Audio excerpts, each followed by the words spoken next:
In the autumn of 1993, a photographer named Simon Hale thought he was alone in the forest until something started walking in step with him. What started out as a quiet trip into nature quickly turned into something darker, something he couldn't explain.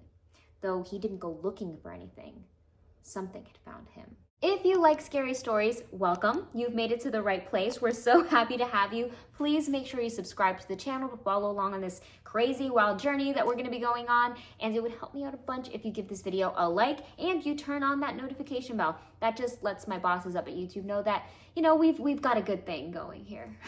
Simon Hale was a wildlife photographer based in London. He was very practical, the kind of guy who trusted in only what he could see through a lens, right? So like lights and angles, patterns in nature, that sort of thing was reality for Simon. He was the furthest thing from superstitious. That October, he traveled to Windsor Great Park in Berkshire. Word had spread that a herd of deer had been seen moving unusually close to an older stretch of forest, near a tree known as Hearn's Oak. Now, the people of that area had stories of this allegedly cursed tree and a figure said to haunt the woods around it. Simon heard the rumors. He didn't care. He was there to capture the seasonal light in the name of art and photography. And so he set out just before the dusk. The sky was soft, a warm golden, the forest quiet. But as he moved deeper into the trees, the quiet shifted. No birds, no breeze, not even the hum of a distant road, no, just silence. Dense and unnatural, heavily palpable, and then footsteps. Soft and steady, but the weirdest part is that they were exactly in rhythm with his own. So every time he stopped, they stopped. And when he would move again, so did they. He scanned the trees and he called out. Nothing. Just that silence pressing in. Eventually, he reached a clearing, and that's when he saw it.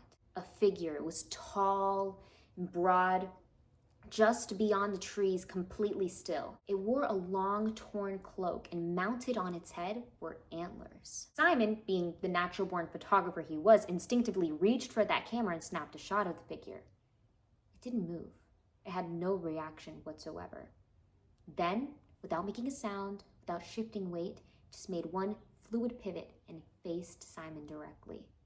And then, it was gone. Obviously shaken up by this, Simon didn't even know what to make of this interaction. He looked down at the camera to see what he had captured, and the figure appeared in the photo. But the weird part was that where its head should have been, there was only a blur. And it wasn't like a motion blur.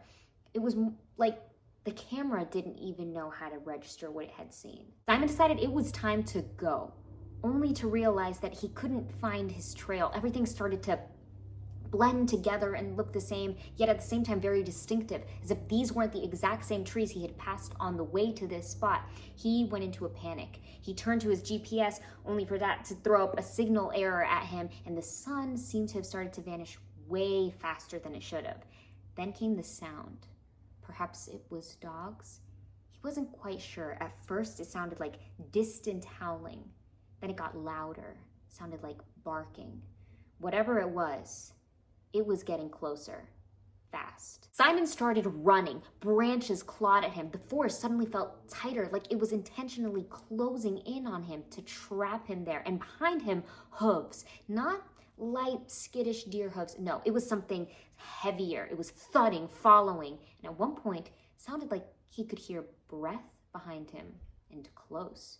A little too close. And then lights. He had bursted out onto a ranger's road, all scratched up, bleeding, completely disoriented. And the worst part is his camera had actually shattered in the fall. And when it seemed like all hope was lost, in the distance, a savior in the form of a patrol truck came around. The ranger inside pulled over, and Simon got to tell him everything. The ranger sat there quietly and listened. And finally, he just said, "You're lucky it wasn't a full moon. He rides deeper then."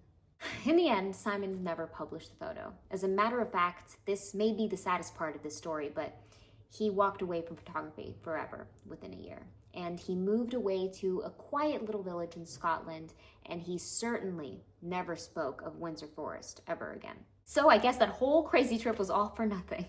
Until 2007, something resurfaced. A hiker posted a photo to an old forum. Just some trees at dusk at Windsor Park. Blurry, low contrast, nothing remarkable, truly.